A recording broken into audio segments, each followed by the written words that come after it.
David Chen, ang lalaking walang katulad. Kabanata 885. Sige. Diretsong sumang-ayon si David. Nakipag-chat si David kay Zhao Wuqi saglit, dahil hiniling ni Zhao Wuqi kay David na magpahinga habang naglalakad siya patungo sa martial arts field. Pavilion Master, ang Xuanyuanrong na iyon ay gumawa ng kaguluhan sa larangan ng martial arts, at naglabas ng maraming tao sa pagsasanay. Nang lumabas si Zhao Wuqi sa silid, nagmamadaling lumapit si Xu Shimao. Anong problema? Ano ba talaga ang gustong gawin ni Xuanyuanrong? Hindi ba't ginawa na niyang instructor?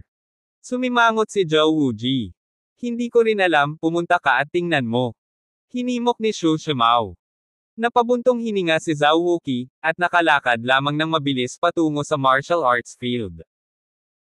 Ang Xuanyuanrong na ito ay ginintuan ng pamilya Xuanyuan, na pinilit na pumasok sa Dharma Protector Pavilion sa pamamagitan ng isang relasyon. Kahit na ang taong ito ay isang martial sect, siya ay mayabang at mayabang. Hindi maraming tao ang gusto niya. Ang Xuanyuanrong na ito ay umasa sa relasyon sa itaas, at hindi kinuha si Zhao Wuji sa kanyang mga mata. Bilang karagdagan, ang taong ito ay mas malakas kaysa kay Zhao Wuji, kaya't siya ay mas mayabang at nangingibabaw sa Dharma Protector Pavilion. Sa huli, tinatakan ni Zhao Wuqi ang pangalan ni Xuanyuanrong bilang isang instructor at hiniling sa kanya na sanayin siya. Ilang araw pa lang naging tapat ang lalaking ito, pero ngayon ay nanggugulo na naman. Pagkatapos maglakad ng mabilis patungo sa martial arts field, si Xuanyuanrong ay nakaupo sa isang mesa na may hawak na bote ng alak at kalahating inihaw na manok, kumakain ng karne at malakas na umiinom. May mga patakaran sa Protectorate Pavilion. Ito ay ganap na ipinagbabawal na uminom ng alak sa koponan. Ngayon ay umiinom si Xuanyuanrong sa harap ng lahat sa larangan ng martial arts. Xuanyuanrong, anong ginagawa mo? How dare you drink sa martial arts field? Galit na humakbang si Zhao Wuji at sinaway. Tumingin si Xuanyuanrong kay Zhao Wuji at malamig na ngumuso. Zhao Wuji, tanungin kita, nakahanap ka ba ng ibang instructor para sa Dharma Protector Pavilion? Oo. Hindi ito itinago ni Zhao Wuji, at direktang tumango. Narinig ko na bata pa siya sa early 20s, at inilagay mo ang isang maliit na batang lalaki sa parehong posisyon tulad ng sa akin. Hinahampas mo ba ako sa mukha? Tumalon si Xuanyuanrong mula sa mesa at pinandilatan si Zhao Wuji. Hindi ako tumitingin sa edad, tumitingin lang ako sa lakas. Diretso ang tingin ni Zhao Wuqi kay Xuanyuanrong, sa pagkakataong ito ay hindi na siya umatras. Tingnan mo ang lakas. Anong uri ng lakas ang mayroon ng maliit na bata? Ako si Wu Zong, na may kukumpara sa akin sa buong Dharma Protector Pavilion, hindi ka man lang maaaring maging may-ari ng pavilion, kaya anong lakas ang gusto mong sabihin sa akin? Sinasabi ko sa iyo, pumunta ako sa Dharma Guardian Pavilion para sa internasyonal na kompetisyon sa loob ng ilang araw. Ang aming pamilyang Xuanyuan ay magpapakita ng kanilang mga mukha at magpapataas ng kanilang katanyagan, at ngayon sa buong Dharma Protector Pavilion, bukod sa pagpunta ko sa kompetisyon, maaari nakahanap ka ng iba. Ang mga mata ni Xuanyuanrong ay puno ng paghamak. Sa buong Dharma Protector Pavilion, walang mas malakas kaysa sa kanya. Tumingin si Zhao Wuqi kay Xuanyuanrong, hindi niya inaasahan na dinala ng pamilya Xuanyuan si Xuanyuanrong sa Dharma Protector Pavilion sa pamamagitan ng mga koneksyon, para lang sumali sa mga internasyonal na kompetisyon, para ipakita ang mukha ng pamilya Xuanyuan at makakuha ng katanyagan. Ang ganitong uri ng internasyonal na kompetisyon ay nangangailangan ng isang malaking larawang konsepto, at nais nitong manalo ng kaluwalhatian para sa bansa, at ang Xuanyuanrong na ito ay nagpakita ng kanyang mukha para sa kanilang pamilyang Xuanyuan. Tungkol sa internasyonal na kompetisyon, mayroon ng mga kandidato, at ikaw ay na-dismiss bilang isang instructor, at pinahintulutan ng instructor si Mr. Cheng na maglingkod. Malamig na sabi ni Zhao Wuji kay Xuanyuanrong. Nang marinig ito ni Xuanyuanrong, agad siyang nagalit. Zhao Wuqi, nagkamali ka ba, ginagawa mo bang biro ang pagsasanay? Ikaw ay irresponsible na hayaan ang isang batang lalaki na gawin ang pagsasanay. Sino ang mga taong ito dito? Makukumbansi ka ba ng isang maliit na mabalahibong bata? Narinig ko na ang instructor sa pagkakataong ito ay personal na inimbitahan ni Pavilion Master Zhao sa Horendel. Gaano kalakas ang maaaring linangin ng isang binata na nasa maagang 20s mula sa sinapupunan ng kanyang ina? Hindi ko alam kung ano ang iniisip ng Pavilion Master, at gusto niyang maglaro ang batang ito. Kabanata 886. Huwag mong sabihin, narinig ko na ang inimbitahan ni Mr. Cheng sa pagkakataong ito ay maaaring pumatay ng 2 wazong ng isang tao. Maaari kang maniwala sa ganitong bagay, bakit hindi pa ako nakarinig ng ganoong master sa Horendel, at napakabata pa niya. Palihim na nag-usap ang mga miyembro ng Dharma Protector Pavilion. Itikom mo ang bibig mo para sa akin. Umirap at umungal si Xu Shimao, sa sobrang takot na walang nang ahas na magsalita. Gayunpaman, ang mga salitang ito ay nakarating din sa tainga ni Zhao Wuji. Ngumisi si Xuan Yuanrong at tumingin kay Zhao Wuqi. Zhao Wuqi, narinig mo ba ako? Hayaan ang isang maliit na mabalahibong bata na maging isang guro, na susunod sa kanya, o maaari mo siyang tawagan at hayaan akong matuto ng 2 trick sa kanya, kung kaya niyang tanggapin let me go with 3 moves, and I'll leave immediately, but if I can't take it, let him go, and let me go in the game. Xuan Yuanrong, masyado kang baliw. Kung gusto mo talagang ikumpara sa iyo si Mr. Chen, pabayaan ang 3 galaw, madudurog ka ni Mr. Cheng hanggang mamatay sa isang kamay. Hindi nagsalita si Zhao Wuji, ngunit hindi na nakinig si Xu Shimao at sinigawan si Xuan Yuanrong. Nanlamig ang mukha ni Xuan Yuanrong, at tumingin siya kay Xu Shimao na may matalas na mata, how dare you talk to me like this? Habang nagsasalita, gumagalaw ang figure ni Xuan Yuanrong, at dumiretso siya kay Xu Shimao. Na-snap. Sa isang sampal, lumipad palabas si Xu Shimao at bumagsak ng husto sa lupa. Xuan Yuanrong. Agad na galit na sumigaw si Zhao Wuji nang makita niyang nakagawa na talaga si Xuan Yuanrong. Pumunta ka at tawagan ang batang iyon. Mag-test tayo. Gusto kong makita kung gaano kalakas ang lalaking hindi nagpalaki ng buhok. Tumingin si Xuan Yuanrong kay Zhao Wuji at sinabing napakamayabang. Tinulungan ni Zhao Wuqi si Xu Shimao na tumayo, ngunit hindi siya nagsalita, ngunit ang kanyang mga kilay ay mahigpit na nakalock.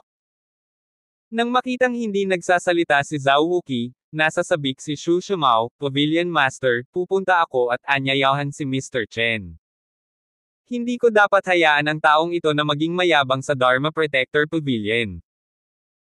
Pagkatapos noon, gustong puntahan ni Xu Shimao si David, ngunit pinigilan siya ni Zhao Wuqi. Hindi ako makakapunta, kung darating si Mr. Chen at magkakaroon talaga ng conflict, hindi ba magkakaroon ng isa pa si Mr. Chen?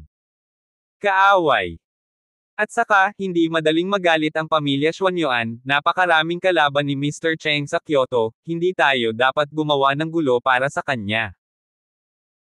Ang dahilan kung bakit nag-aatubili si Zhao Wuqi na hayaan si David na makipagkompetensya kay Xuan Yuanrong ay dahil sa takot niya na si David ay magkaroon ng bakasyon kasama ang pamilya ni Xuan Yuan, na kung saan ay magiging mas mahirap para kay David na lumipat sa Kyoto.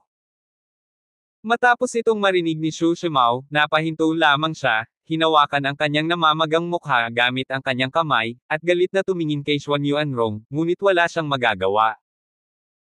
Siya ay lakas lamang ng isang mahusay na master, at kapag nakaharap sa wazong Xuan Yuanrong, walang puwang para sa kanya upang lumaban. Zhao Pavilion Master, dahil itinuturing mo akong miyembro ng Dharma Protector Pavilion, syempre kailangan mo akong tawagan kapag nakatagpo ka ng ganoong bagay. Sa oras na ito, dahan-daang lumakad si David. Ginoo.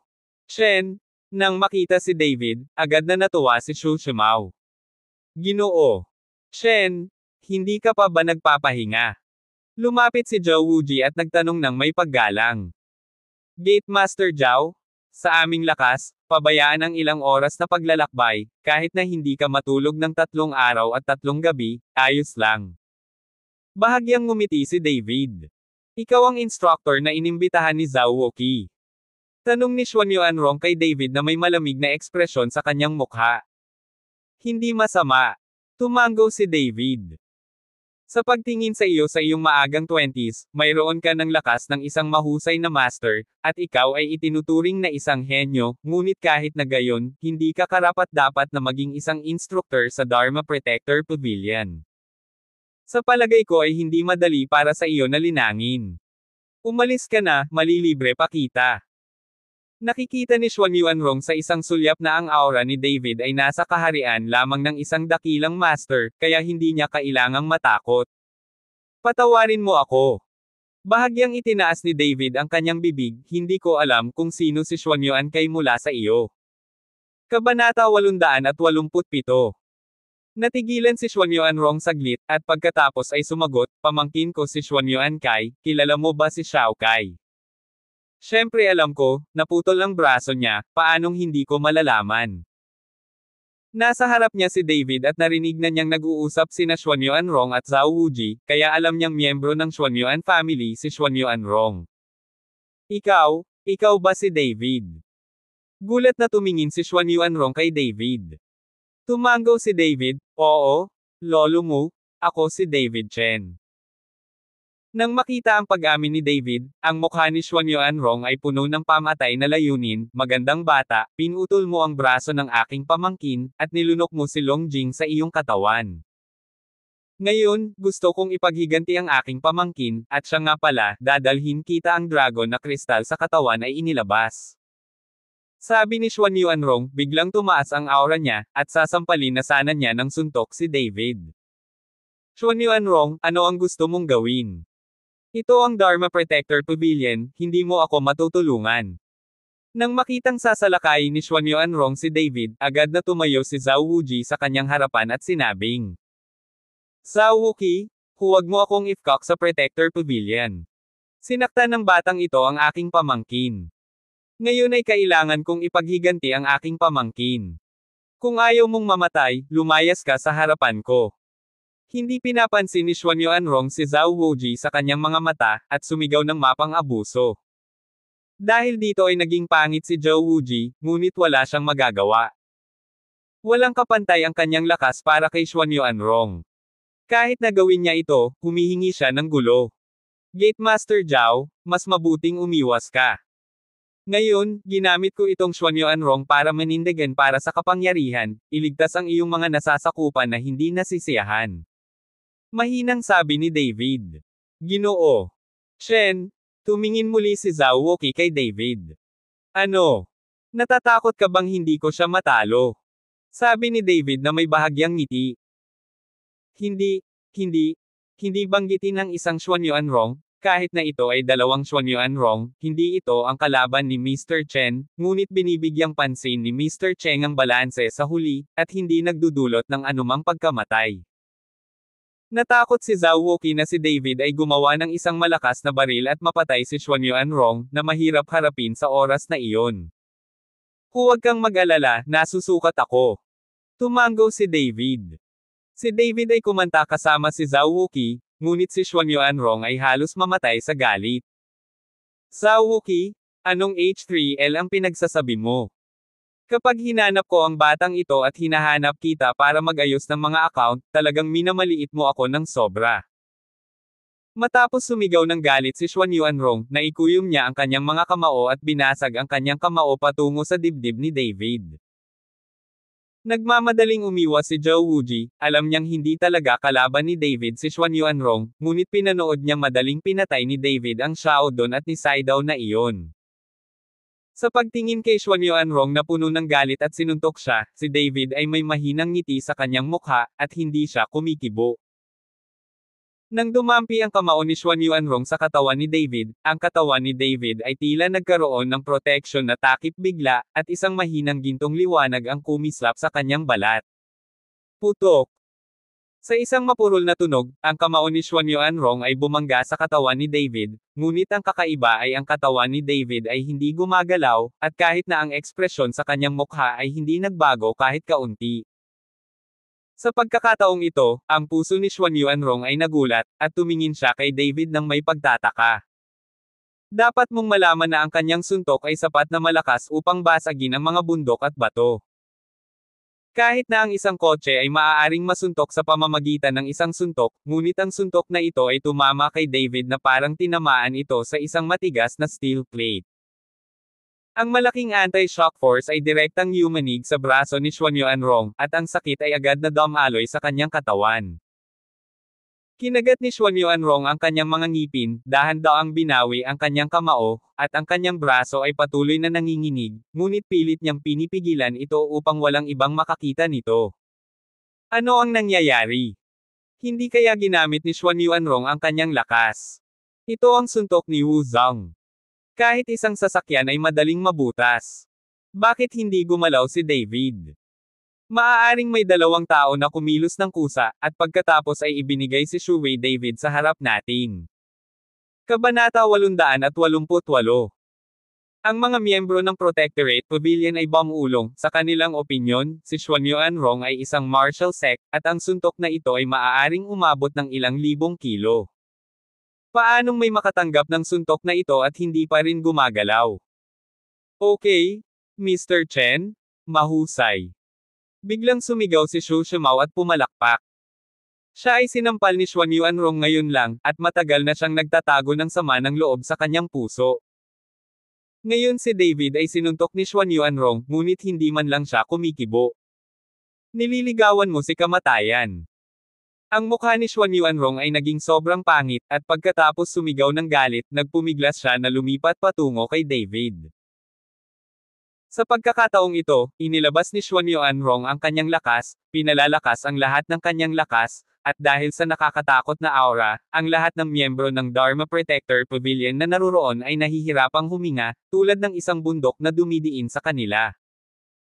Ngayon hindi nila akalain na si David ay kumikilos kasama si Xuan Yuanrong, si Xuan Yuanrong ay talagang galit.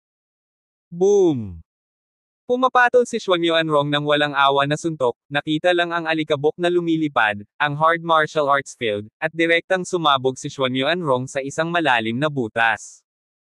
Ito ang kapangyarihan ni Wu Zhang, at lahat ay nagulat sa lakas ng suntok ni Xuan Yuanrong. Gayunpaman, nang mawala ang usok, nakita niya si David na nakatayo doon na hindi gumagalaw, na may parehong ngiti sa kanyang mukha, nakatingin kay Xuan Yuanrong nang may panghahamak at panunuya sa kanyang mga mata. Ang mga miyembro ng team sa paligid ay biglang nanlaki ang kanilang mga mata, alam na ito ay isang malakas na suntok mula sa isang Wu Zhang, kahit na ang suntok na ito ay isang maliit na bundok, ito ay hihipan sa tuktok ng bundok, ngunit si David ay hindi nasaktan. Ito. Tumingin si Xuan Yuanrong kay David, saglit na hindi alam ang sasabihin. Itong si David. Hindi, napakagaling nitong instructor na si Chen. Nakatayo ng hindi gumagalaw, kahit isang second rank na Wazong ay hindi masasaktan. Ang lakas ni Instructor Chen Gay natatakot na maabot ang kaharian ng ikalimang baitang Wazong. Ang galing! Sa pagtuturo sa amin ni Instructor Chen, naniniwala ako na ang aming lakas ay tiyak na bubuti ng husto. Tuwang-tuwang nag-uusap ang mga miyembro ng Protectorate Pavilion. Sa sandaling ito, wala silang pagdududa tungkol kay David. Xuan Yuanrong, may mga bundok sa labas ng mga bundok, at may mga tao sa labas ng mga tao. Sa kaunting lakas mo, huwag kang magpakita ng kahihiyan sa harap ni Mr. Chen. Tuwang-tuwang sinigawan ni Xu Shimao si Xuan Yuanrong, pinahiya si Xuan Yuanrong. Nanginginig si Xuan Yuanrong, Xu Shimao, una kitang pinatay.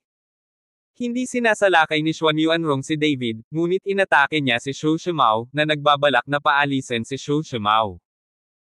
Nang makita ito, bahagyang nagbago ang ekspresyon ni Xu Shimao, hindi siya ang kalaban ni Xuan Yuanrong. Nang makitang si Xuan Yuanrong ay nasa harap ni Xu Shimao, biglang kumislap ang figure ni David, at pagkatapos ay sumipa siya palabas. Ang katawan ni Xuan Yuanrong ay biglang lumipad palabas na parang saranggola na may putol na tali, at bumagsak ng husto sa lupa. Ang sipa na ito ay direktang nagdulot ng pagsusuka ni Xuan Yuanrong ng dugo, at ang kanyang mukha ay sobrang mapatla. Nang makita ito ng lahat, tumalsik sila ng laway. Ito ay isang pagmamalabas, at sinipa niya ang isang Wazong ng isang sipa. Pagkalapag ni Xuan Yuanrong, dumating din ang figure ni David sa katawan ni Xuan Yuanrong, itinaas niya ang kanyang paa at malapit nang mahulog.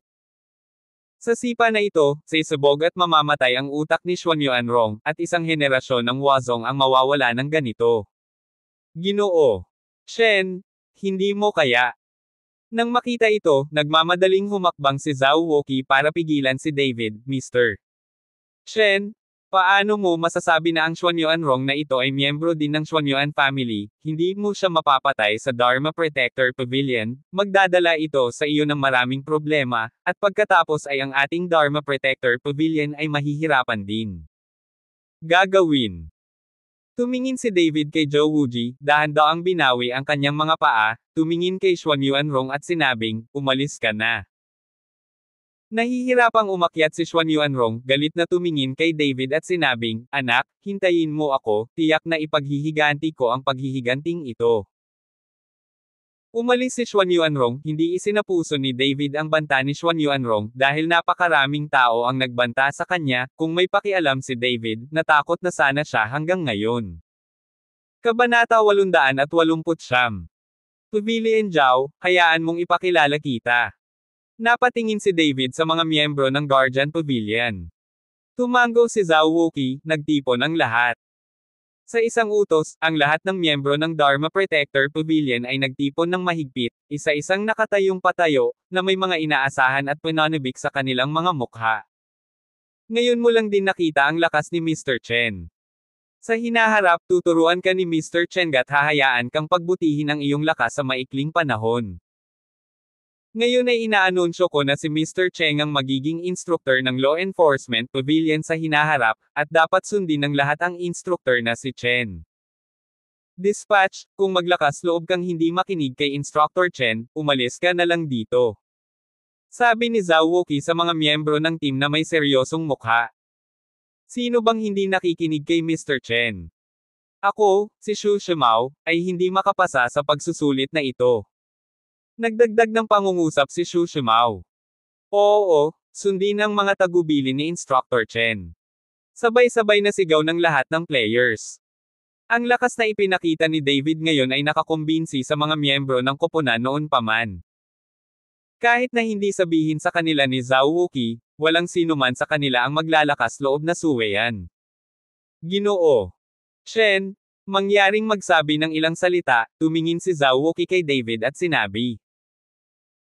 Tumango si David, at pagkatapos ay malakas na sinabi, wala akong gaanong oras para ituro sa iyo ang anuman, kaya kadalasan ay nananatili ka pa rin sa iyong sariling pagsasanay, ngunit maaari akong sumulat ng ilan sa aking sariling karanasan sa paglilinang upang matulungan kang umunlad ng mas mabilis. Ang isa pa ay ang tulong ng mga halamang gamot, maaari kong hilingin kay Yao Shenggo na magpadala ng ilang mga halamang gamot na nakakatulong para sa paglilinang, upang mas mabilis kang umunlad.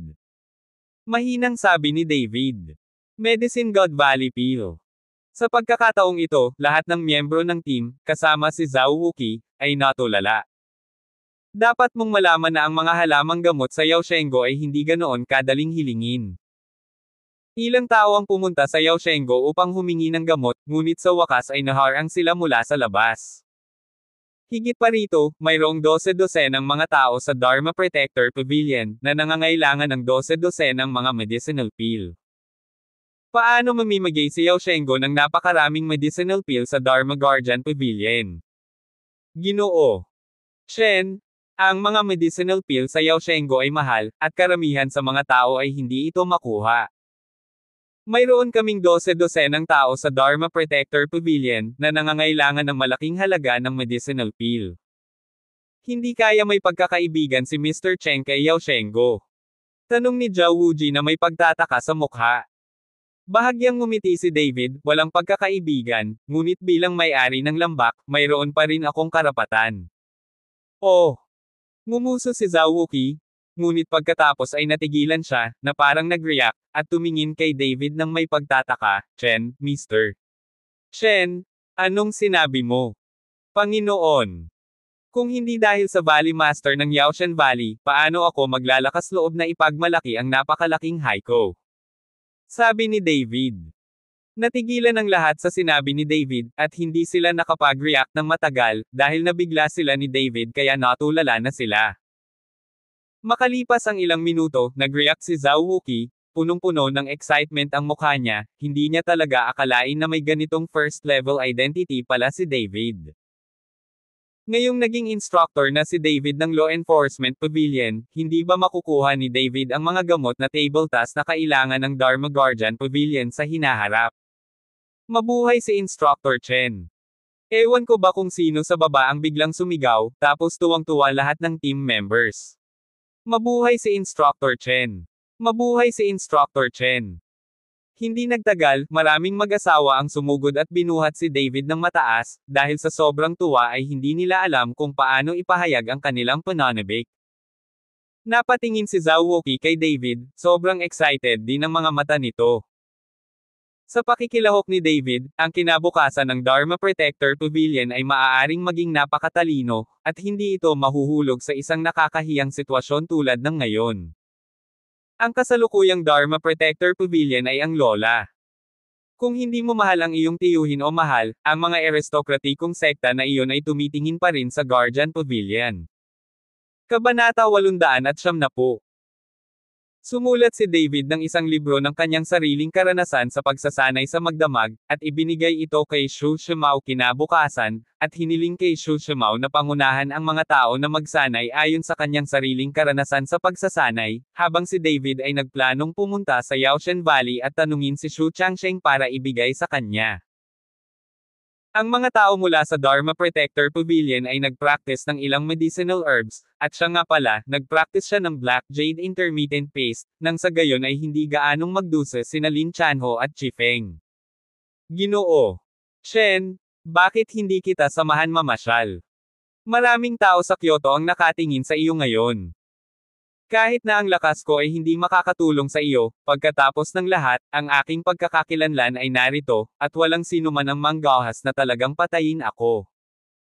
Sinabi ni Zhao Wuqi na may bahagyang pag-aalala matapos malaman na pupunta si David sa Medicine God Valley upang kunin ang mga gamot para sa mga taong ito sa Protector Pavilion. Pavilion Zhao, ngayon ay paparating na ang internasyonal na kompetisyon, dapat kang manatili sa Dharma Protector Pavilion, kaya kung pumunta ng mag-isa, huwag mag-alala. Bahagyang ngumiti si David. Then if there is anything, tatawagan agad ako ni Mr. Mayroon pa akong ilang koneksyon sa Kyoto.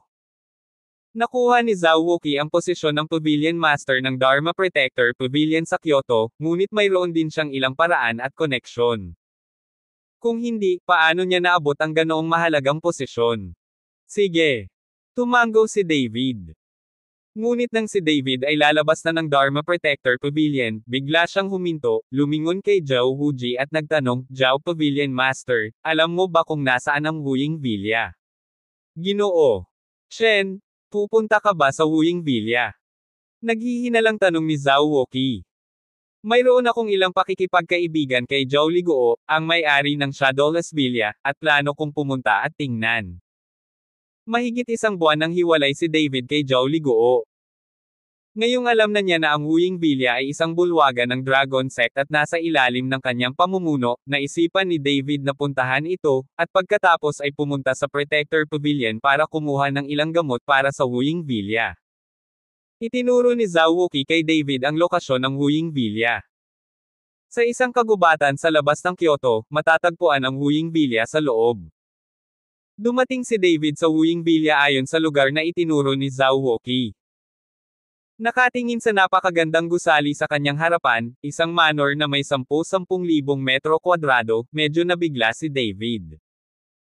Hindi niya inaasahan na ganoon karangyang ang Wuying Villa, ngunit sa pagtingin sa manor na ito, makikita mong napakalakas ng Shadowless Villa. Hindi katakataka na si Zhao Chonang ay walang lakas, ngunit walang nang ahas na saktan siya. Naglakad si David sa pintuan at nakita niya ang dalawang tao mula sa Shadowless Villa na nagbabantay sa pinto sa kaliwat kanan. Sa pintuan, may 2 pirasong puting papel, at may mga puting tela na nakasabit sa magkabilang gilid ng pinto. Malungkot din ang mukha ng 2 gwardya ng Shadowless Villa. Anong nangyari sa villa? Nang makita ni David ang eksena sa kanyang harapan, nakaramdam siya ng kaunting pagkatulala sa kanyang puso. Alam niyang may nangyari, dahil ganito lang aayusin ang pinto kapag may namatay sa bahay. Napasulyap ang dalawang gwardya kay David, kinabahan at inilabas ang kanilang mga sandata. Ang isa sa kanila ay nagtanong, "Sino ka? Anong ginagawa mo dito?" "Kaibigan ako ng may-ari ng villa mo, anong nangyari sa villa mo?" Nag-aalalang tanong muli ni David. Kaibigan ng may-ari ng villa. Bahagyang kumunot ang noo ng gwardya, "Dahil kaibigan ka ng may-ari ng villa, bakit hindi mo alam kung ano ang nangyari sa aming villa at sasabihin mo, ikaw ba ay isang especially iyan na ipinadala ng Peric Gate o ng pamilya Xuanyuan?" Hinubad na ang dalawang kutsilyong bantay, at handa na silang magsimula kaagad. "Sabi ko, kaibigan ako ng may-ari ng baryo mo. Kung hindi ka naniniwala, maaari kang magulat sa may-ari ng iyong nayon at sabihin na narito si David. Kapareho ito ng ulat ng iyong batang may-ari ng nayon." Nagmamadaling paliwanag ni David. "David. Ikaw ba si David?" Gulat na napatingin kay David ang isang gwardya. "Oo, ako si David Chen." Natarante namang tumango si David. "Sandali lang, magre-report ako kaagad." Mabilis na tumakbo ang gwardya patungo sa villa.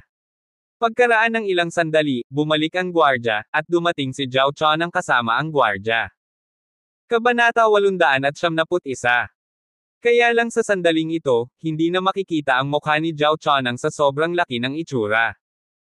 Sa halip, ang kanyang mukha ay puno ng pabago-bago at payat. Ang buong tao ay tila isang dosenang taong gulang. Mahigit isang buwan na lang, at nagulat si David sa mga pagbabago ni Zhao Chonang. "Kuya Chen, Kuya Chen." Nang makita si David, si Zhao Chonang ay yamakap dito, at napaluha pa. "Zhao Chonang? Huwag kang umiyak, anong nangyari?" Kumunot ang noo ni David. "Kuya Chen, tatay ko siya." Humihikbi si Zhao Chonang at itinuro ang bulwagan sa villa. Hindi na hinintay ni David na matapos magsalita si Zhao Chonang, kumislap ang kanyang anyo, at diretso siyang pumasok sa villa. Sa mga sandaling ito, sa bulwagan ng villa, may mga puting tela na nakasabit sa buong paligid, lahat ay nakasuot ng puting anak na damit, at maraming tao ang umiiyak. Tumingin si David sa gitna ng bulwagan, kung saan nakahiga ang isang tao, na natatakpan ng dilaw na tela. Nagmamadaling humakbang si David at sabay itinaas ang dilaw na tela. "Sino ka?" Nang makitang may sumugod sa bulwagan at itinaas ang dilaw na telang nakatikip sa katawan ni Zhao Liguo, nagalit ang mga alagad ng villa na magalang sa anak, at aaksyon na sana sila laban kay David. Tumigil na lahat. Sa oras na ito, sumunod din si Zhao Chonang at sinigawan ang lahat ng tao sa villa. Nang makitang nagsasalita si Zhao Chonang, tumigil ang mga disipulo ng villa at tumingin kay David ng walang laman. Tumingin si David kay Zhao Liguo at nakita na si Zhao Liguo ay mapatla at hindi gumagalaw, at may dugo sa gilid ng kanyang bibig. Dahan daw ang inilagay ni David ang kanyang kamay sa palso ni Zhao Liguo, at isang espiritual na kapangyarihan ang pumasok sa katawan ni Zhao Liguo. Kasabay nito, direktang binalot din ni David ang katawan ni Zhao Liguo ng sariling kamalayan. Si David ay gagawa ng dalawang dulong diskarte upang makita kung may iligtas pa si Zhao Liguo. Hindi nagtagal, nalaman ni David na may mahinang aura pa rin sa katawan ni Zhao Liguo, at maging ang puso ni Zhao Liguo ay bahagyang tumitibok, ngunit ang ugat ng pusong ito ay protektado. Hindi malaman. Nang makitang nakaligtas pa rin si Zhao Liguo, isang ngiti ang lumitaw sa mukha ni David, at nakahinga siya ng maluwag. "Zhao Chonang, ano ang nangyari sa iyong ama?" Tumingin si David kay Zhao Chonang at nagtanong. "Brother Chen." Sinundan ni Zhao Chonang si David para magsalita. Lumabas na pagkatapos kumalat ang balita na nilamon ni David si Longjing, maraming tao ang nagsimulang hanapin ang kinaroroonan ni David, ngunit si David ay tila nawala sa mundo. Ang Pili Men, ang pamilya ni Xuanyuan, at maging ang pamilya ni Qin ay patuloy na naghahanap ng gulo sa Wuying Mountain Villa. Iniisip nila na itinago ni Zhao Liguo si David at gustong lumunin si Longjing para sa kanyang sarili. Sa huli, nagsanib puwersa ang tatlo para pilitin si Zhao Liguo na ibunyag ang kinaroroonan ni David, ngunit walang sinabi si Zhao Liguo, kahit na gusto niya, hindi alam ni Zhao Liguo. Nang makita na si Zhao Liguo ay matigas ang ulo at tumangging magsalita, ang tatlong pamilya ay sama-samang sumalakay sa Wuying Villa, na nagdulot ng maraming casualty, at si Zhao Liguo ay mas marami at malubhang nasugatan. Pagkaraan ng ilang araw, namatay siya. Pili Men, pamilya ni Xuan Yuan, pamilya ni Qin. Bahagyang naningkit ang mga mata ni David, at napuno ang kanyang mga mata ng pagpatay na layunin. Kuya Chen, tatay ko. Nakaligtas pa rin si Zhao Zuangzo. Ayaw mo siyang hawakan nitong ilang araw. Maaari mong gawin ang anumang gusto mo. Huwag ipaalam sa mga tagalabas na hindi patay ang iyong ama. Binalaan ni David si Zhao Chonang. Natakot si David na alam ng tatlong pamilya na hindi patay si Zhao Liguo, at pupunta sila para humingi ng gulo. Paano nila magagawang labanan ang mga tao ng Wuying Mountain Villa ng mag-isa? Talaga? Hindi pa ba talaga patay ang tatay ko? Puno ng pananabik ang mukha ni Zhao Chonang. Pupunta ako ngayon sa Yaoshan Valley, kailangan mong harapin ang usapin ng Wuying Villa. Tinapik ni David si Zhao Chonang sa balikat. Kuya Chen, huwag kang mag-alala, gagawin ko. Matigas na tumango si Zhao Chonang, at nakita ni David na ang taong ito ay lumaki ng husto sa loob lamang ng isang buwan. Pag-alis mula sa Shadowless Villa, hindi nang ahas si David na mag-antala ng kalahating minuto. Kabanata 872. Alam niya na si Zhao Liguo ay hindi makapaghintay ng masyadong matagal. Kung si Zhao Liguo ay hindi naging malakas sa simula at ginamit ang kanyang lakas upang protektahan ang kanyang puso, siya ay isang bangkay na ngayon. Kailangan na ngayon ni David na magmadali sa Yaoshan Valley sa lalong madaling panahon upang magsanay ng Huaytian Pill, upang muling mabuhay si Zhao Liguo. Tulad ng para sa Black Jade Intermittent Paste na kailangan ni Lin Chanho at Chifeng, maaari silang maghintay upang pinuhin ito. Kung tutuusin, ang dalawa sa kanila ay hindi nagbabanta sa buhay. Bago niya nalaman, nakalakad na si David sa isang kagubatan, at pagkatapos na dumaan sa lugar na ito, maaari siyang pumasok sa pasukan ng Yaoshan Valley. Ngunit habang patuloy na naglalakad si David, bigla siyang natigilan, at pagkatapos ay tumingin ang kanyang mga mata sa paligid. Napakatagal bago ako matuklasan, at ako ay itinuturing na master ng martial arts. Hindi ka ba nahihiya na magtago na parang daga? Nanlamig ang mukha ni David at malamig niyang sabi. Masarap kumain ng longjing, napakaganda ng spirit detection, kahit itago natin ang ating hininga, alam mo pa rin iyon. Bumagsak ang boses, at mabilis na lumabas ang 5 figure. Ang 5 taong ito ay nasa kaharian ng Wazong, at napalibutan sila ni David. Sinulyapan sila ni David at alam niya kung sino ang mga taong ito, dahil kasama nila si Xuan Yuanrong, na pinahiya niya. David, hindi ko ine-expect na magkikita tayo ng ganito kaga. Gaya nga ng sinabi ko, hindi kita bibitawan. Malamig na tiningnan ni Xuan Yuanrong si David, puno ng galit ang kanyang mga mata. Tila ang suntok at kahihiyan kay Xuan Yuanrong kahapon ay nagdulot ng sama ng loob sa taong ito.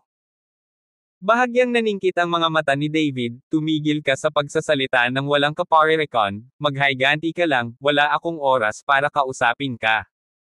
Walang oras si David na mag-aksaya sa kanila dito. Noong bata pa ako, I had such a daring spirit.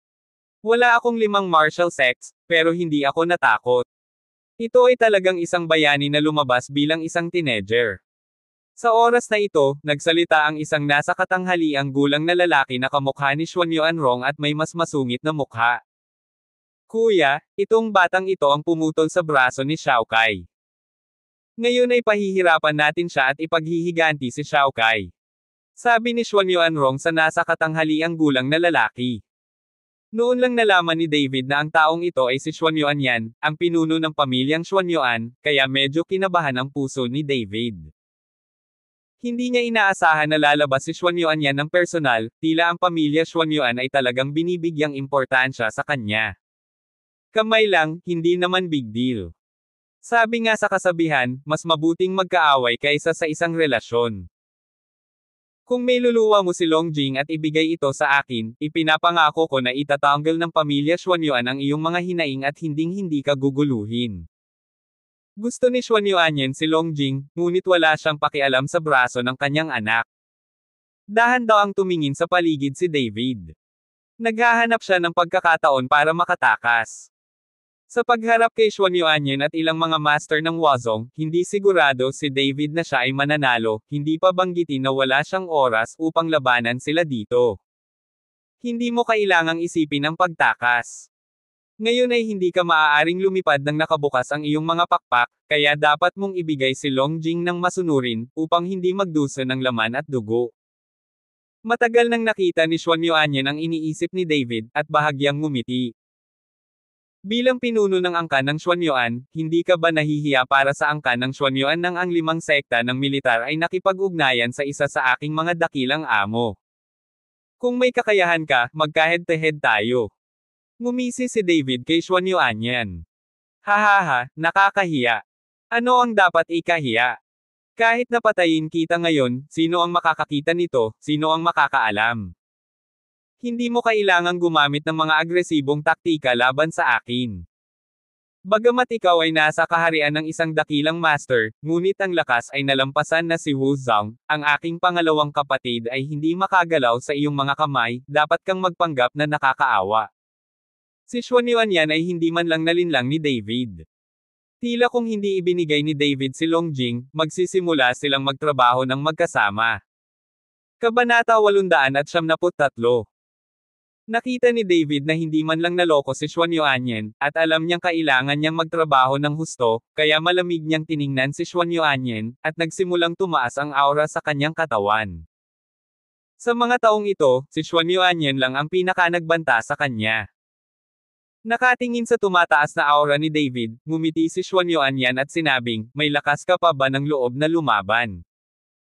Hayaan mong sabihin ko sa iyo, kahit na gawin mo ang lahat ng walang kabuluhan, ang tanging paraan mo ay ibigay si Long Jing.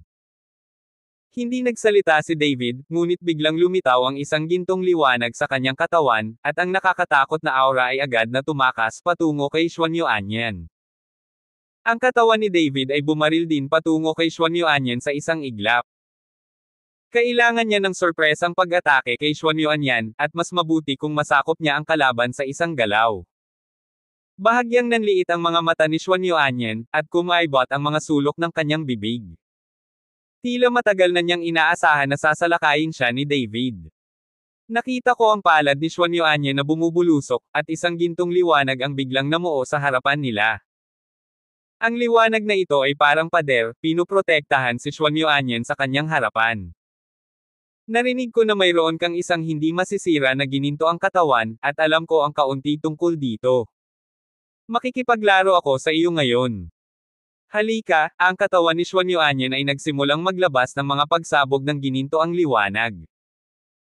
Medyo nagulat si David nang makita niya ang eksenang ito, ngunit ito na ang katapusan ng usapin, hindi mapigilan ni David, maliban na lang kung talagang ibinigay niya si Long Jing, ngunit hindi ito gagawin ni David, huwag nating sabihin na may bagay si Long Jing sa kanya. Gaano kahalaga, itong si Long Jing lang ang binili ni Xiaoro sa kanyang buhay, hindi niya ibibigay si Long Jing kahit kanino. Putok. Ang suntok ni David ay nabasag ng malakas sa harap ni Xuan Yuanyin, at pagkatapos ng isang pagsabog ng mga sinag ng liwanag at isang malakas na putok, ang gintong kalasag sa harap ni Xuan Yuanyin ay direktang nabasag, naging maliit na gintong liwanag at naglaho.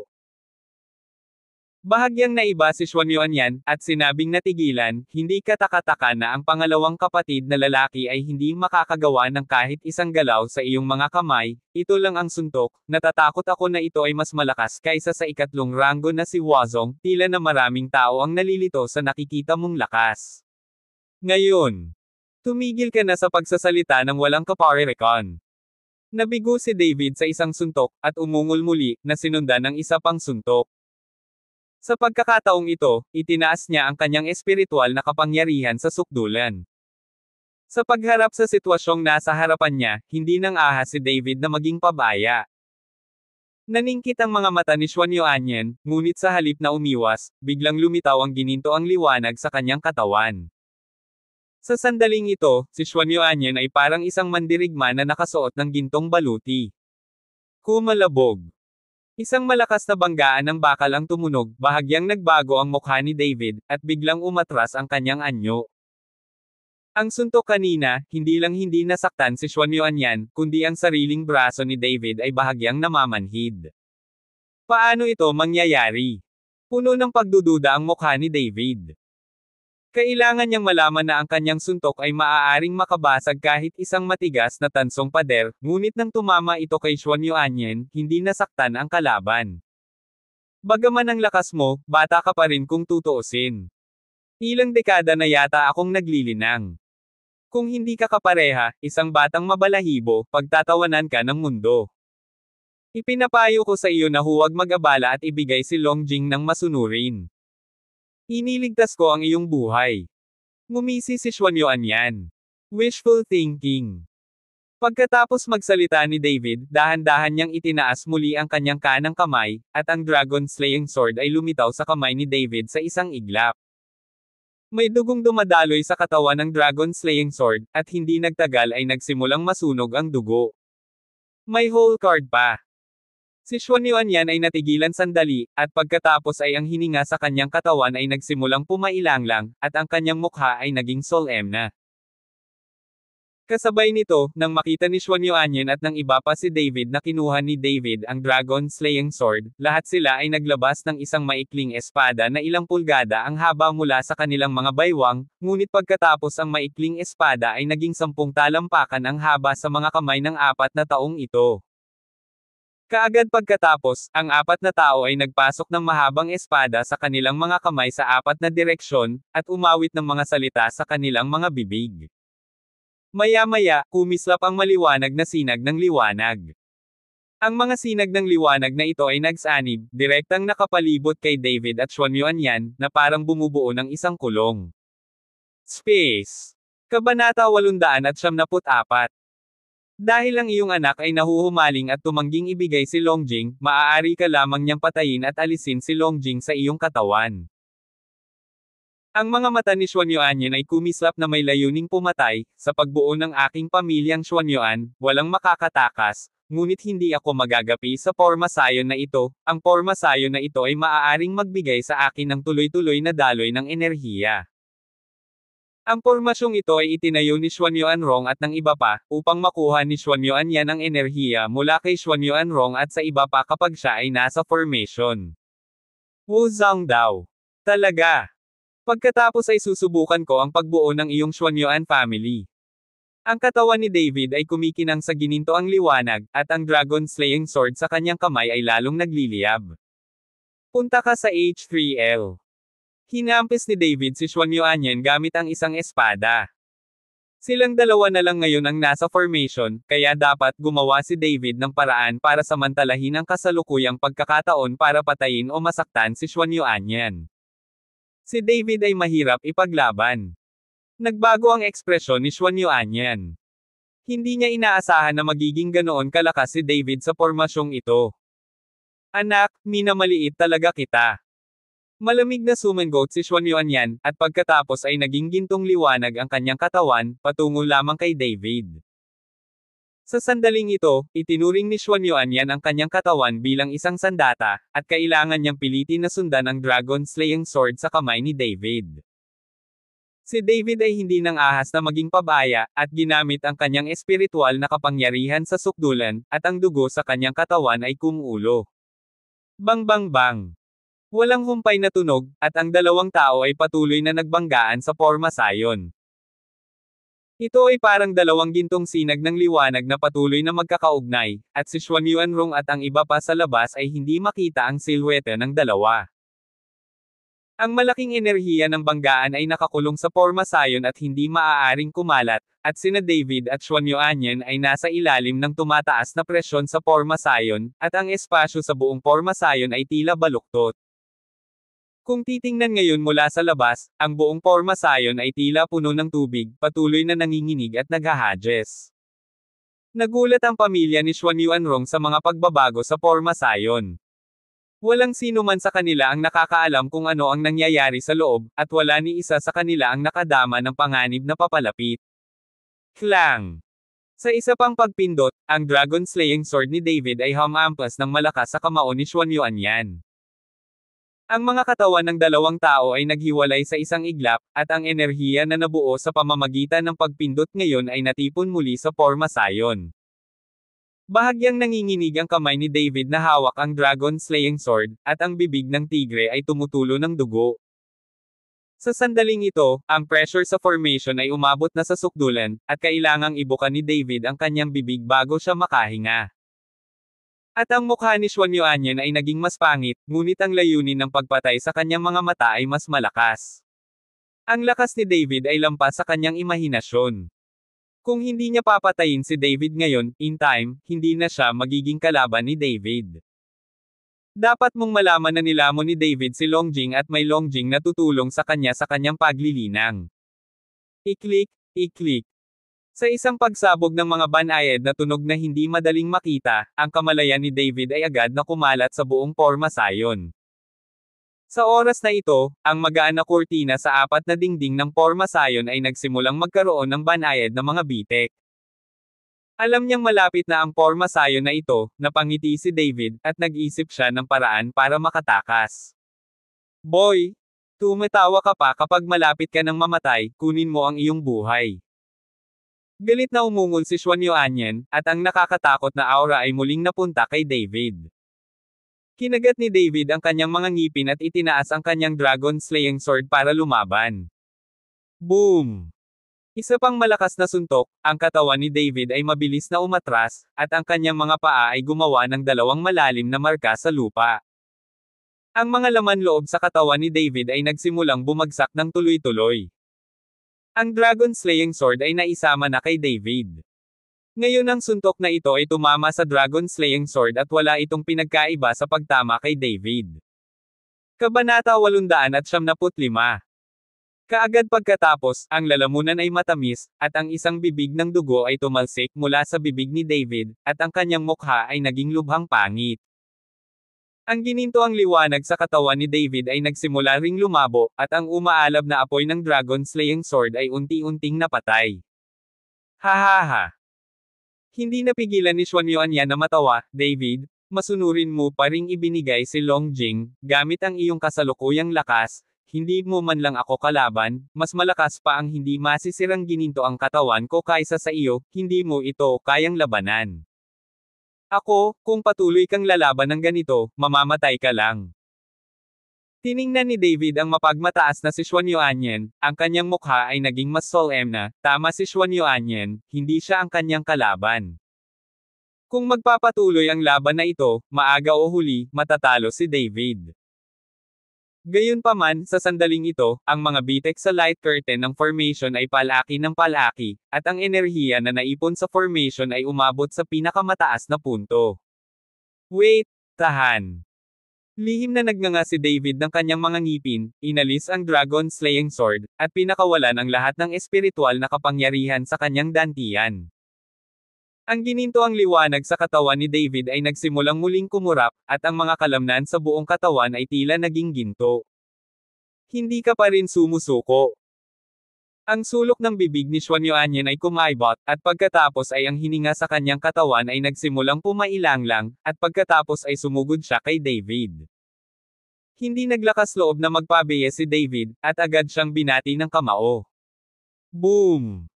Kumalat ang malakas na ingay, at nanginginig ang nakakatakot na aura sa katawan ni Xuan Yuanyan. Mabilis na natamba ang katawan ni David, at bumagsak ang buong tao sa lupa. Sa oras na ito, ang mukha ni David ay sobrang mapatla, tulad ng isang patay na tao. Ibigay mo si Longjing, hindi kita kailangang patayin. Hakbang na naglakad si Xuan Yuanyan patungo kay David. Hindi pinansin ni David si Xuan Yuanyan, ngunit tinakpan niya ang lahat ng kanyang divine consciousness sa formation. Nang makita ito, bumulong si David ng mga salita sa kanyang bibig, na para bang humihimok siya ng isang uri ng salamangka, at pagkatapos ay nagsimulang dahan-dahan ang kanyang buong katawan, na naging parang lobo. Nang makita ang hitsura ni David, si Xuan Yuanyan ay natigilan saglit, pagkatapos ay tumawa siya at sinabing, sinusubukan mo bang pasabugan ang iyong sarili? Ngunit ang boses ni Xuan Yuanyan ay bumagsak lamang, at pagkatapos ay isang nakakapasong araw na parang liwanag ang sumikat, na sinundan ng isang nakakatakot na alon ng magulong hangin, at lahat ay nakaramdam ng isang mapanganib na aura. Dumadagindong. Nagsimulang manginig ang lupa, at sa wakas ay hindi nakayanan ng pormasayon ang napakalaking presyon ng enerhiya at direktang sumabog. Nanlamig ang mga mata ni Xuan Yuanyan, ngunit bago pa siya makakilos, natamba siya ng napakalaking puwersa. Si Xuan Yuanrong at ang iba pang nasa labas ng formation ay naramdaman din ng isang unos na agad na humampas sa kanila, kahit na lahat sila ay tinangay na ngayon. Ito ang kaharian ng Wuzong, na maaaring ihip sa hangin tulad ng isang piraso ng papel. Hindi na rin bumuti si David. Bagamat nag-iingat siya, diretso pa rin siyang tinatangay ng hangin na daan-daang metro ang layo. Ang malaking pagkawalang galaw ay naging sanhi ng katawan ni David na hindi lamang gamulong, ngunit sa wakas ay tumama sa isang malaking puno ng malakas. Huminto. Ngunit sa kabutihang palad, si David ay nabukol ang kanyang katawan sa isang bola, at ang pisikal na pinsala ay hindi gaanong, at nagawa niyang samantalahin ang sitwasyon upang gamulong sa malayong distansya. Hindi pinapansin ang sakit sa kanyang katawan, tumayo si David at desperadong pumunta sa Yaoshan Valley. Tulad ng para kay Xuan Yuanyan at sa iba pa, sila ay nabaligtad din ng mga alon ng hangin, at ang kanilang mga damit ay punit-punit at nasa isang estado ng kahihiyan. Bumangon mula sa lupa, lumingon si Xuan Yuanyan sa paligid at nalaman na wala na si David. Nasaan si David? Galit na sigaw ni Xuan Yuanyan. Kuya, hindi namin nakita. Nahihiyang sabi ni Xuan Yuanrong. Kanina lang din sila pinalayas, at hindi man lang nila napansin si David, at ngayon ay wala nang bakas si David. Dam, hayaan mong tumakas ang batang ito. Huminga ng malalim si Xuan Yuanyan, puno ng galit ang kanyang mukha. Kuya, ano ang dapat nating gawin? Tanong ni Xuan Yuanrong. Ano pa bang magagawa ko? Siyempre babalik ako, pero ang anak na ito ay hindi dapat manatili, tiyak na magiging malaking problema ito sa hinaharap. Bahagyang naningkit ang mga mata ni Xuan Yuanyan, at ang kanyang katawan ay puno ng mamamatay tao na aura. Alam niya na kung bibigyan ng oras si David, malalampasan siya ng lakas ni David sa madaling panahon, at pagkatapos ay mawala ng swerte ang pamilya nilang Xuan Yuan. Kabanata 876.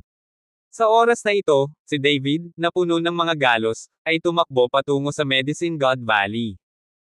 Kung nag-iisa lang si Xuan Yuanyan, hindi mapapahiya si David.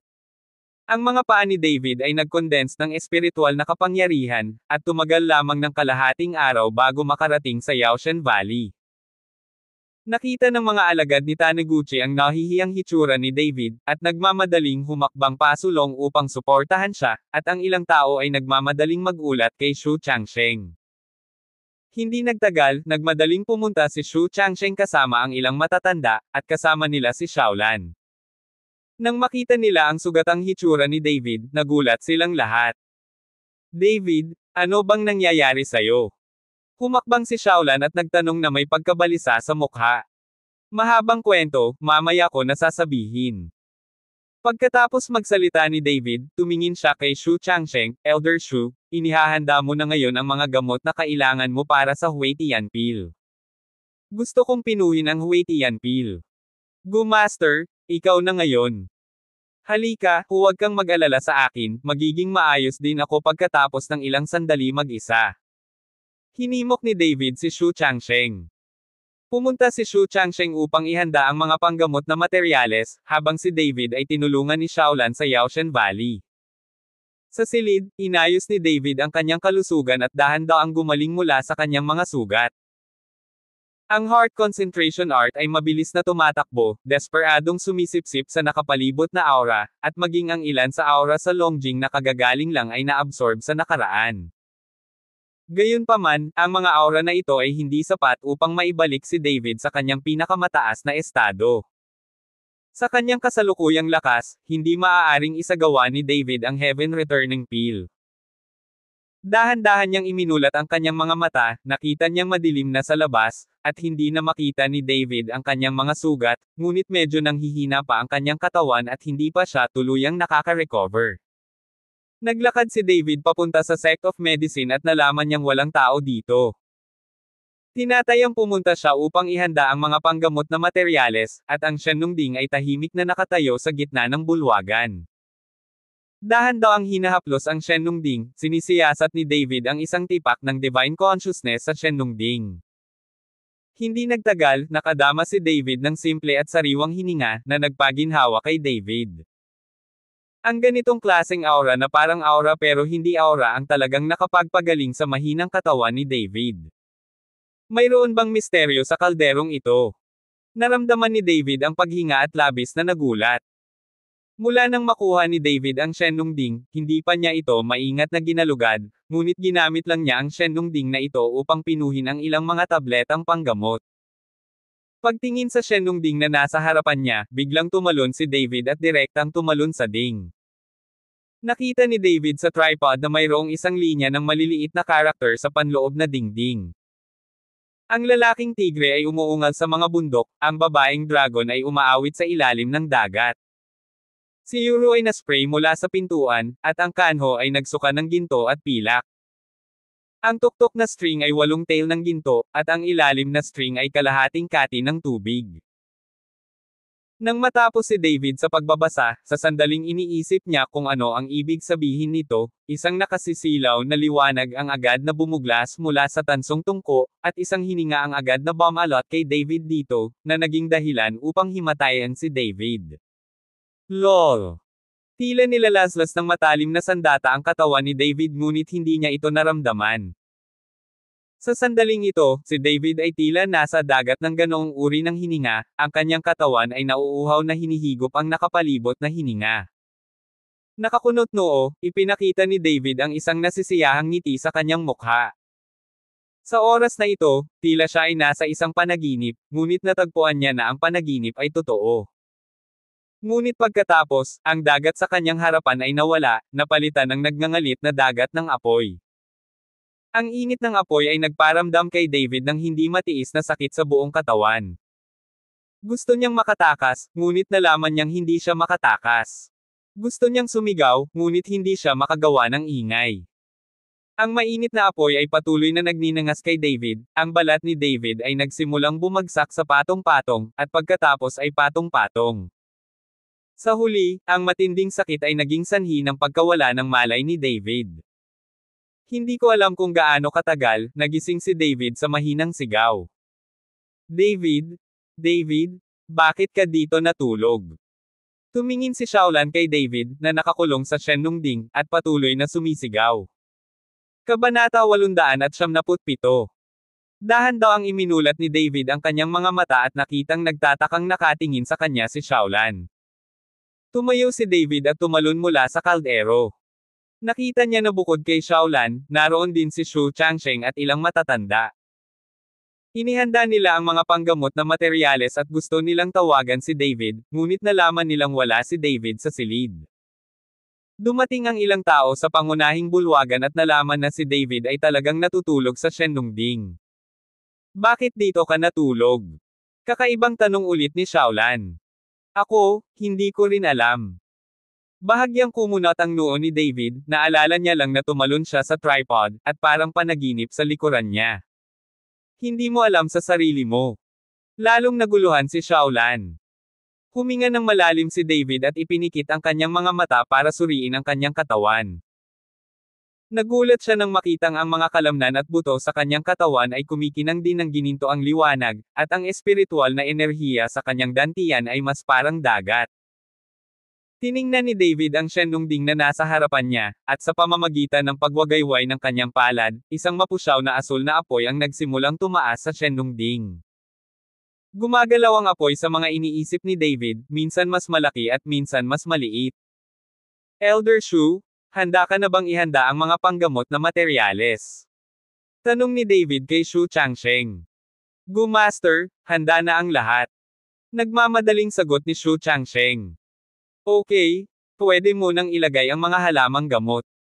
Pagkatapos magsalita ni David, gumalaw ang kanyang isip, at naging masigla ang apoy sa Shenlongding. Nagmamadaling inilagay ni Xu Changsheng at ilang matatanda ang mga gamot sa kaldero. Dapat mong malaman na ang mga ito ay napakahalagang mga material na panggamot para sa pagdadalisay ng Huetian Pill. Kung dadalhin sila sa labas, lahat sila ay hindi mabibili ng salapi. Upang mangolekta ng napakaraming mahahalagang materyales na panggamot. Gamit ang input ng mga panggamot na materyales, ang espiritual na enerhiya na ibinubugay ng mga mahalagang panggamot na materyales ay lahat ay natatakpan sa Shenlong Cauldron. Pagkalipas ng ilang oras, lumitaw ang Huitian Pill kay Shenlong Ding, at unti-unting nawala ang mapusyaw na asul na apoy.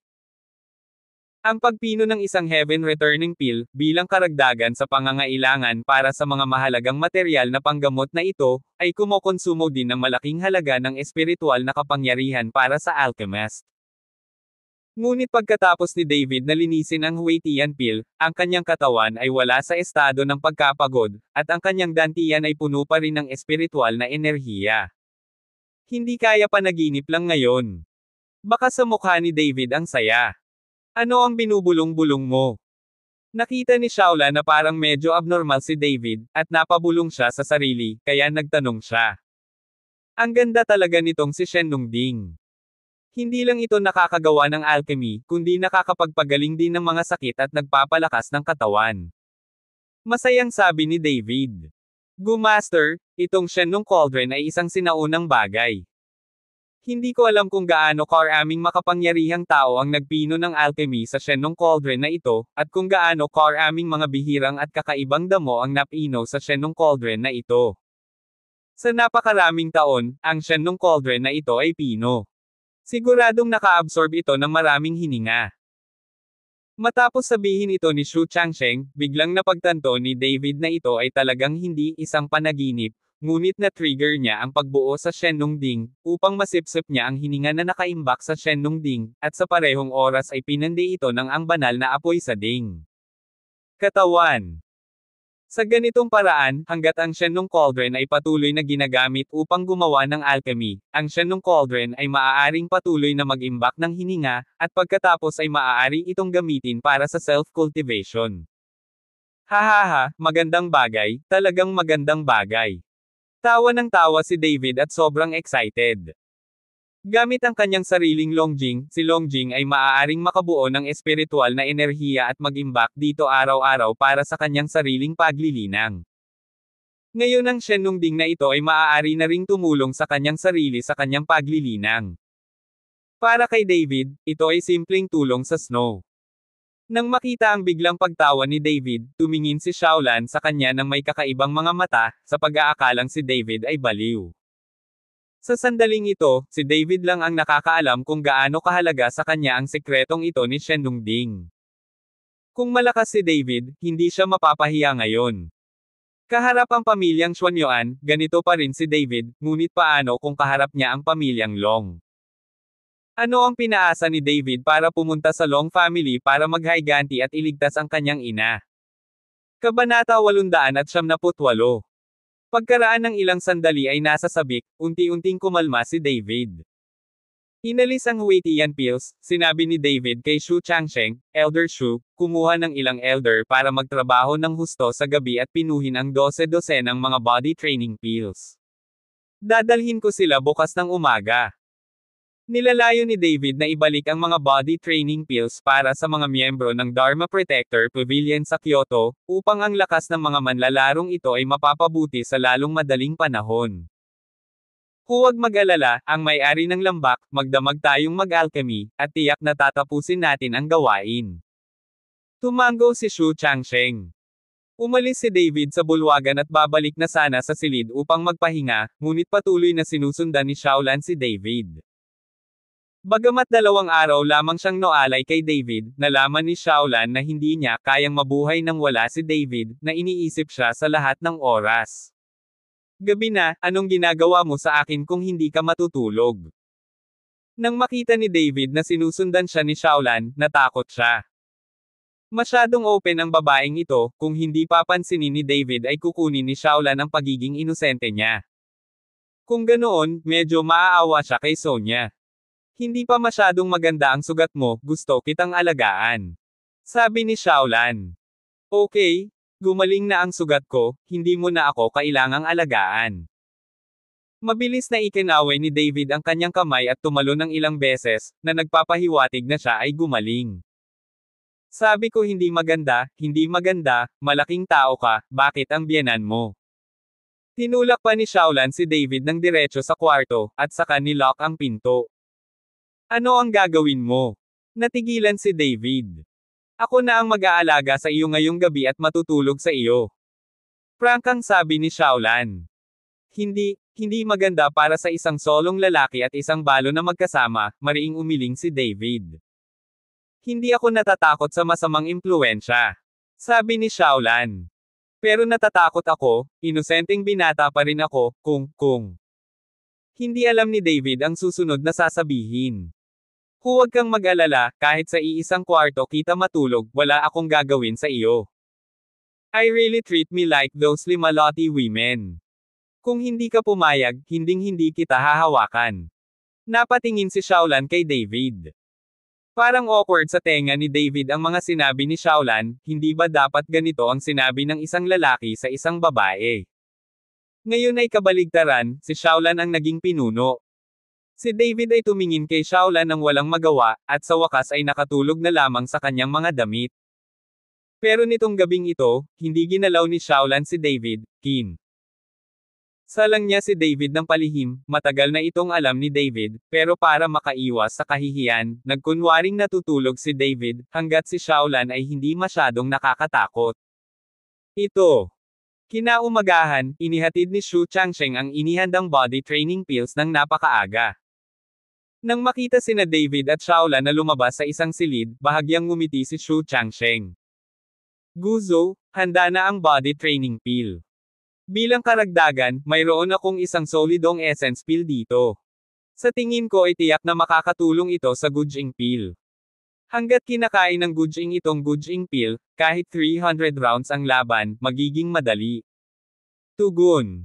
Binigyan ni Xu Changsheng si David ng isang makabuluhang kindat.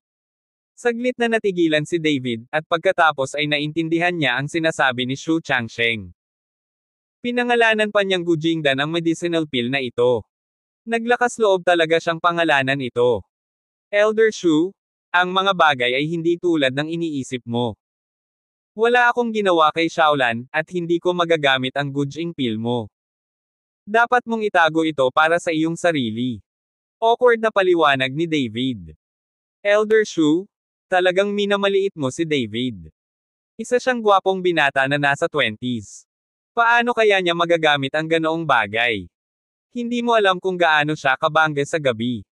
Kontentong ngumiti si Shaolan. Naiintindihan ko. Ngumiti si Xu Changsheng at iniligpit ang Gujing pill. Anong pinag-uusapan nyo? Umungol si David kay Shaolan, pagkatapos ay tumingin kay Xu Changsheng at sinabing, Elder Xu, huwag kang makinig sa kanyang kalokohan, wala talaga kaming ginawa. Kabanata 899. Naniniwala ako sa may-ari ng lambak. Paulit-ulit na sinasabi ni Xu Changsheng na naniniwala siya kay David, ngunit ang mga mata na tumingin kay David ay malinaw na hindi naniniwala. Walang magawa si David at tumigil sa pagpapaliwanag, ayaw niyang mag-aksaya ng maraming oras sa isyong ito. Naghihintay pa rin si Zhou Ligoo na iligtas ni Hue Tianden ang kanyang buhay, at kinailangan ni David na magmadaling bumalik sa lalong madaling panahon. Elder Xu, gagawin ni Yao Shenggo ang problema mo, kailangan kong magmadaling bumalik. Sabi ni David kay Xu Changsheng. Sasamahan kita. Agad na sabi ni Shaolan. Hindi mo ba nakikita kung gaano kadelikado ang paglalakbay ko? Kung susundin mo ako, mawawalan ka ng buhay. Agad namang tumanggi si David. Kahit mamatay ka, susundan kita, maliban kung patayin mo ako. Matigas na sabi ni Shaolan. Makikitang maingat na si Shaolan sa pagkakataong ito. Nang makitang ganoon si Shaolan, napabuntong hininga na lamang si David, sumunod ka sa akin, kung nasa panganib ka, tumakas ka sa lalong madaling panahon, iwanan mo ako, naririnig mo ba ako? Masyadong mahina ang tingin mo sa akin, gayon pa man, isa rin akong mahusay na master, at mayroon din akong alindog.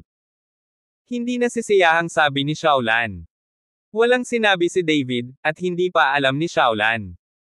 Nang dumating ang Grandmaster sa kabisera, hindi siya kalokohan, at walang silbi ang charm technique ni Shaolan kung talagang gusto niyang makilala ang matatag na kalooban na si Huazong. Pag-alis mula sa Yaoshan Valley, nagmamadali sina David at Xiaolan patungo sa Wuying Villa. Dahil sa kaladkarin ni Xiaolan, hanggang hapon na lang nakarating si David at ang iba pa sa Shadowless Villa. Nang makita si David na paparating, ang dalawang gwardya sa entrance ng Wuying Villa ay nagmamadaling pinapasok si David. Kuya Chen.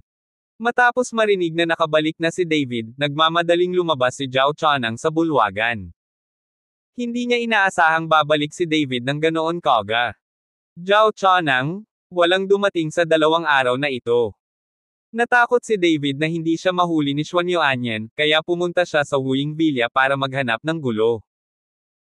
Hindi, may ilang mga aristokratikong pamilya na may magandang relasyon sa akin sa Wuying Mountain Villa at gustong pumunta para magbigay pugay, ngunit tinatanggihan ko silang lahat. Sabi ni Zhao Chanang. Magaling. May gusto kang ipadala sa labas ngayon, walang makapasok. Inutusan ni David si Zhao Chanang. Tumango si Zhao Chanang, at agad na inayos ang isang tao na tumayo sa tarangkahan ng Wuying Villa. Nang dumaan si Zhao Chanang kay Xiaolan, hindi man lang niya sinulyapan si Xiaolan. Mukhang malaki na talaga ang pinagbago ng playboy na ito pagkatapos ng insidente ni Xiaoro. Dapat alam mo na hindi masama ang kagandahan ni Xiaolan, kaakibat ng natural na alindog, ang mahinang bango sa katawan, 2 beses na titingin ang isang lalaki kapag nakita niya ito. Maging si David mismo ay titingin ng 2 beses nang makilala niya si Xiaolan sa unang pagkakataon, ngunit sa pagkakataong ito ay hindi tumitingin si Zhao Chanang sa gilid, na parang hindi niya ito nakita. Sa ganitong paraan, bagamat ang lalaking ito na si Zhao Chanang ay medyo mahina ngayon, maaaring siya ay isang malleable na talento. Si Zhao Chanang ay nagayos ng isang tao na magbabantay sa gate, habang si David ay sumunod kay Xiaolan ng direkta sa bulwagan. Sa sandaling ito, si Zhao Liguo ay nakahiga sa gitna ng bulwagan, ang kanyang mukha ay mapatla at wala siyang makitang bakas ng dugo. Ito. Hindi ba patay na ang lahat? May iligtas ba ang mga patay? Gulat na sabi ni Xiaolan. Hindi pa patay si Zhuang Zhuangjiao, hindi mo alam, mas malala pa ang sitwasyon mo noon kaysa kay Zhuang Zhuangjiao. Nakaranas ka ng matinding pinsala sa iyong mga laman loob at walang paraan para iligtas ka. Si Elder Shu ang nagbigay sa iyo ng tabletang nakapagpapatibay ng buhay. Ihahatid kita pabalik sa Yaoshan Valley, at gamitin ang Huitian Pill para iligtas ka. Sabi ni David. Kaya nga, niligtas mo ang buhay ko, at ipinapangako ko sa iyo, hindi ba ito ay isang gantimpala para sa iyo, ngunit sa kasamaang palad ay hindi mo naiintindihan ang estilo. Biro ni Xiaolan. Nang marinig ito ni David, hindi siya nang ahas na magsabi ng anuman kay Xiaolan. Baka ilang salita ng tigre at lobo ang lalabas sa bibig ni Xiaolan pagkaraan ng ilang sandali.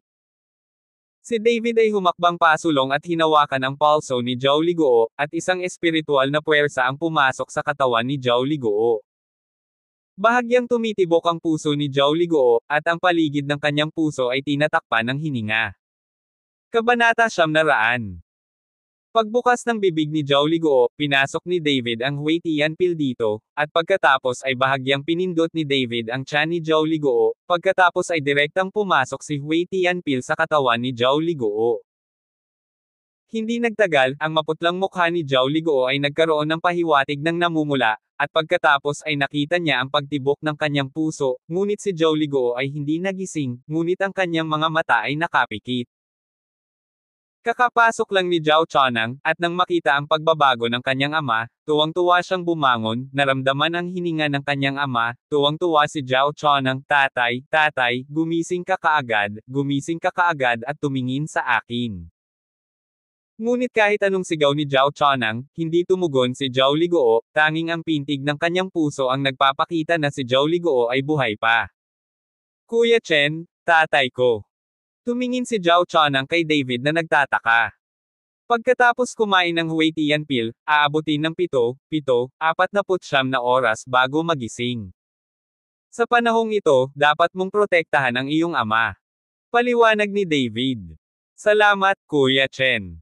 Tumango si Zhao Chanang, puno ng pasasalamat ang kanyang mukha. Kung mamamatay si Zhao Liguo, matatalo rin itong Shadowless Villa. Sa kakayahan ni Zhao Chonang, hindi niya kayang pamahalaan ang ganoon kalaking vilya. Matapos sabihin ni David kay Zhao Chonang ang ilang mga salita, dinala niya si Xiaolan pabalik sa Dharma Protector Pavilion sa Kyoto. Nang makita ni Zhao Wuqi si David na bumalik, medyo nagulat siya. Hindi niya inaasahan na ganoon kabila si David. Hindi alam ni Zhao Wuqi na napakabilis ni David dahil kay Zhao Liguo. Kung hindi dahil kay Zhao Liguo, ginawa muna ni David ang Black Jade Intermittent Paste, at babalik siya pagkatapos tulungang gumaling sina Lin Chanho at Chifeng. Pavilion Master Zhao, abisuhan ang lahat ng miyembro ng team na magtipon. Sabi ni David kay Zhao Wuqi. Tumango si Zhao Wuqi, at agad na inutusan si Xu Shumao na tipunin ang lahat ng miyembro ng koponan sa larangan ng martial arts. Sa harap ng lahat, naglabas si David ng 12 ng mga body training pills. Naramdaman lang ng lahat ang masangsang na aroma na tumama sa kanilang mga butas ng ilong, at lahat sila ay tuwang-tuwa at direktang nanood. Ginoo. Shen, ito na. Tanong ni Zhao Wuji sa mahinang boses habang nakatingin sa body training pill. Ito ang mga body training pills. Espesyal kung inutusan ng mga elder ng Yaoshenggo na pinuhin sila magdamag. Pagkatapos kumain ng body training pills, ang katawan ng lahat ay magiging malupit. Pagkatapos magsanay ayon sa mga pagsasanay na itinuro ko, naniniwala ako na malapit na nilang makita ang epekto. Mahinang sabi ni David. Isang body training pill na pinino ng mga elder ng Yaoshenggo. Nanlaki ang mga mata ni Zhao Wuqi at gulat na napatingin kay David. Dapat mong malaman na ang mga gamot sa Yaoshenggo ay napakamahal, lalo na ang mga gamot na gawa mismo ng mga matatanda, na mas mahal pa. Ngayon si David ay nagdala ng 12 ng mga tabletang panggamot ng sabay-sabay. Sa merkado, natatakot ako na nagkakahalaga ito ng bilyon-bilyong dolyar. Tuwang-tuwa rin ang lahat tungkol dito, at iniunat nila ang kanilang mga leeg upang tingnan sila. Kung hindi dahil kay David, hinding-hindi gugustuhin ng mga taong ito na kainin ang mga gamot na ito mula sa Shenggo sa buong buhay nila. Ginoo. Shen, ikaw. Ikaw ba talaga ang Valley Master of Medicine God? Hindi maiwasang magtanong ni Xu Shumao. Noong unang sinabi ni David na siya ang may-ari ng Yaoshenggo Valley, maraming tao ang nag-aalinlangan. Kung tutuusin, napakabata pa ni David, at bagamat pangunahing nakatuon si Yaoshenggo sa pagpino ng mga tabletas ng gamot, ang mga matatandang iyon ay nasa kaharian ng Huazong. Paanong napakadaling hayaan ang gayong batang lalaki na maging may-ari ng lambak?